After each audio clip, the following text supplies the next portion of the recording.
नमः हरे हराये नमः।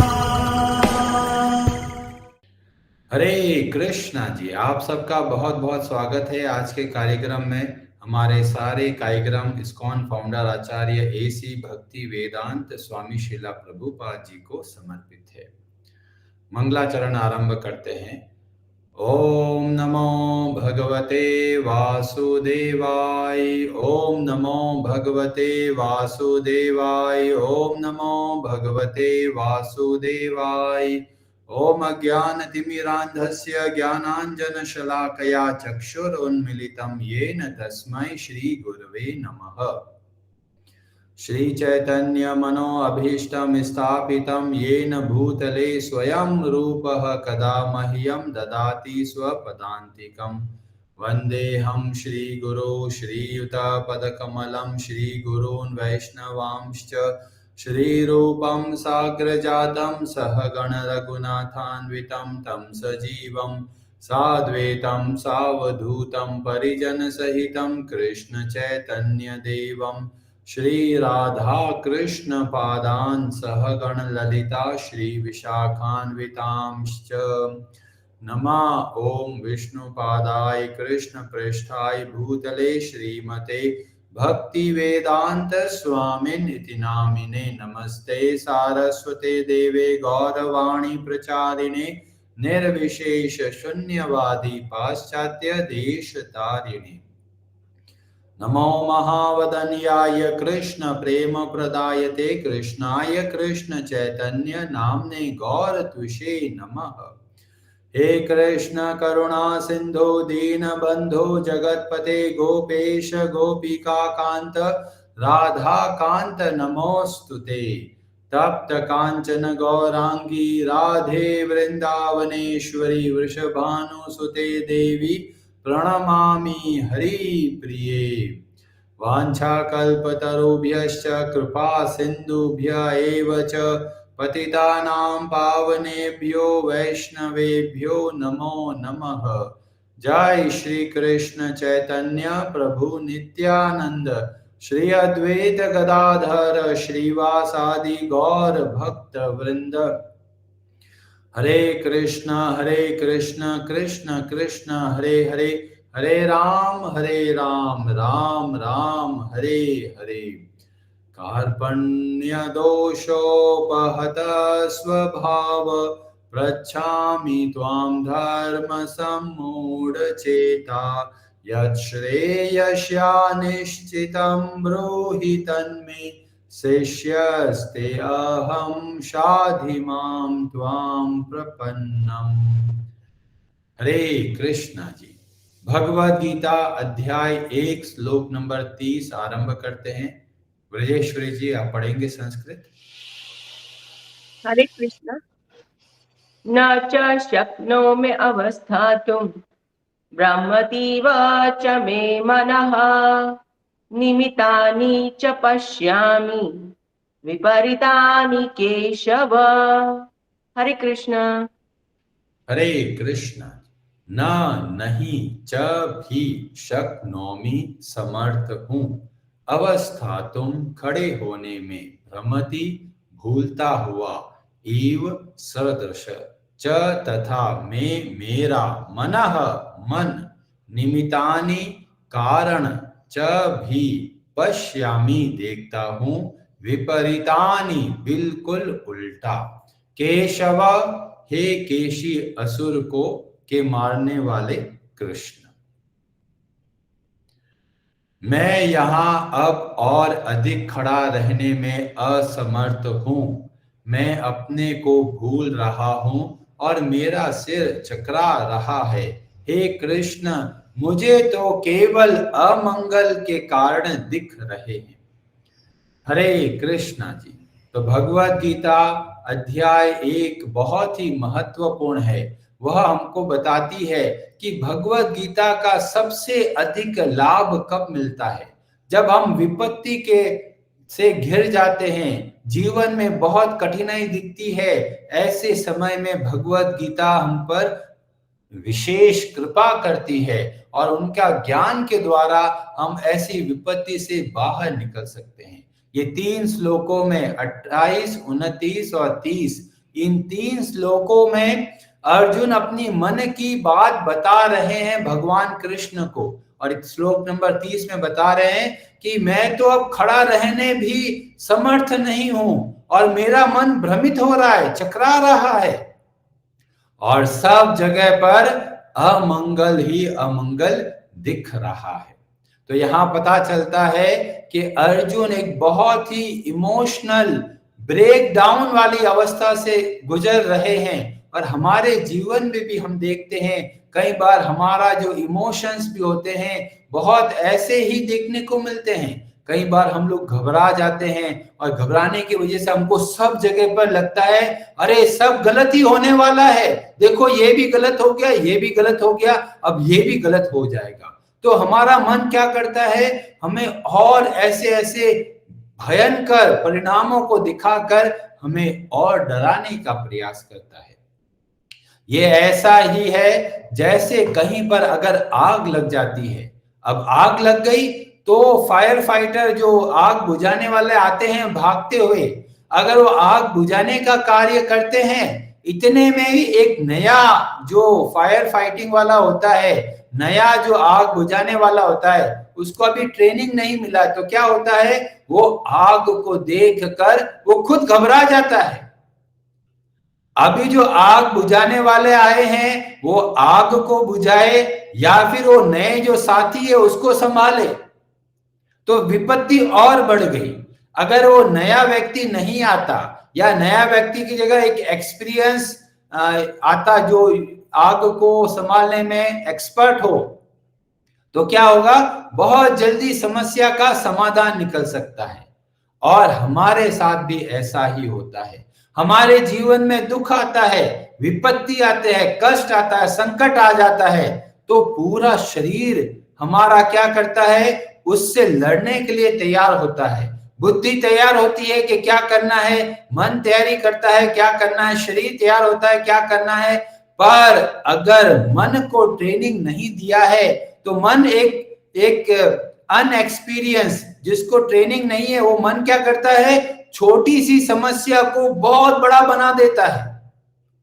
और हमारे मन में तरह तरह के विचार आते हैं, देखो अभी ऐसा हो गया है, पता नहीं क्या होगा। और वो मन भले ही सामने की समस्या बहुत छोटी है, पर मन बार बार सोचता सोचता उसको बहुत बड़ा बना देता है। और यही बात हमको देखने को मिल रहा है। वैसे तो समस्या बड़ी नहीं है, समस्या बड़ी सामान्य है, पर अर्जुन का मन सोच रहा है, भविष्य को लेकर चिंता कर रहा है, और इसीलिए ऐसा लग रहा है अर्जुन बुरी तरह व्याकुल हो रहे हैं, पूरा शरीर कांप रहा है। और हमारे जीवन में भी जब ऐसा दुख आता है तो बहुत लोगों ने यह अनुभव किया है, ये सारी की सारी परिस्थितियां जिससे अर्जुन अभी अनुभव कर रहे हैं। तो ऐसी परिस्थिति आ जाए तो क्या करना है, ये भगवत गीता हमको सिखाती है। कई लोग सोचते हैं अरे क्या भगवत गीता में ये जो अर्जुन है डर गया इतनी सारी योद्धाओं को देखकर, इतनी बड़ी सेना को देखकर। अर्जुन को डर नहीं लगा है, अर्जुन केवल भावनाओं में बह रहे हैं। वो सोच रहे हैं इतने लोग मारे जाएंगे तो क्या होगा समाज का। तो दया का भाव की वजह से ये सारी भावनाएं हमें देखने को मिलती है, पर अर्जुन के मन में बिल्कुल भी डर नहीं है। और कैसे पता चलता है, जब हम अर्जुन के जीवन चरित्र को देखते हैं तो खांडव वन के बारे में बताया जाता है। और खांडव वन को जब जलाने की तैयारी की जाती है, अग्निदेव प्रार्थना करते हैं, उस समय सब के सब देवताएं आ जाते हैं और अर्जुन से युद्ध करने लग जाते हैं। और उस समय अर्जुन अकेला सारे देवताओं को हरा देता है। तो इतना मजबूत योद्धा है कि देवता भी नहीं हरा सकते। फिर जब अर्जुन जाता है स्वर्ग लोक और इंद्र बोलता है ये राक्षस लोग बहुत परेशान कर रहे हैं, आप जाओ उन राक्षसों का वध करो।